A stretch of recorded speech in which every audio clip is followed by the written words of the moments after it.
দামোদর শেঠ, বিশ্বকবি রবীন্দ্রনাথ ঠাকুর। অল্পেতে খুশি হবে দামোদর শেঠ কি, মুরগির মোয়া চাই, চাই ভাজা ভেটকি। আনবে কটকে জুতো, মোটকিতে ঘি এনো, জলপাইগুড়ি থেকে এনো কই জিওনো। চাটনিতে পাওয়া যাবে বোয়ালের পেটকি, চিনে বাজারের থেকে এনো তো গরম চা।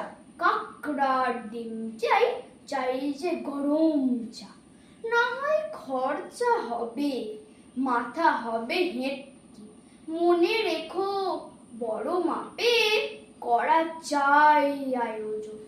কলেবর খাটো নয়, 3 মণ প্রায় ওজন। খোঁজ নিও ছড়িয়াতে জিলিপির রেট কি। নমস্কার।